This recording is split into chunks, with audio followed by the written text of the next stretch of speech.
Hanuman movie OTT విషయంలో చాలా కన్‌ఫ్యూజన్సే వచ్చాయని చెప్పుకోవాలి. ఫస్ట్ మనకి సోనీ లివ్‌లో అన్నారు. దాని తర్వాత జీ5లో అని కన్ఫర్మ్ చేశారు. మార్చి 8న జీ5లో వస్తుందని అనౌన్స్ కూడా అయితే చెయ్యబోయారు. మనకి అంతకుముందే సోషల్ మీడియాలో మొత్తం కూడా సర్క్యులేట్ అయిపోయింది మార్చి 8న వస్తున్నదని. కానీ నిజానికి మనకి ఎక్కడ కూడా అనౌన్స్ చేయలేదు మార్చి 8న వస్తున్నదని. సో, ఫ్యాన్స్ అందరూ కూడా జనరల్ ఆడియన్స్ అందరూ కూడా చాలా హోప్స్ పెట్టుకొనైతే ఉన్నారు హనుమాన్ మూవీ వస్తుందని.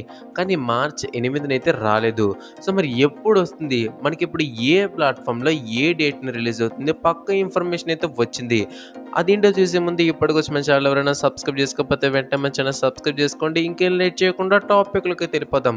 మనకి హనుమాన్ మూవీ ఓటీటీ వచ్చేసరికి జీ5 అనమాట. ఎప్పటినుండి మనకి హనుమాన్ మూవీ స్ట్రీమ్ అవుతుందంటే మార్చి 16 నుండి జీ5లో అయితే అవైలబుల్‌గా ఉంటుంది హనుమాన్ మూవీ.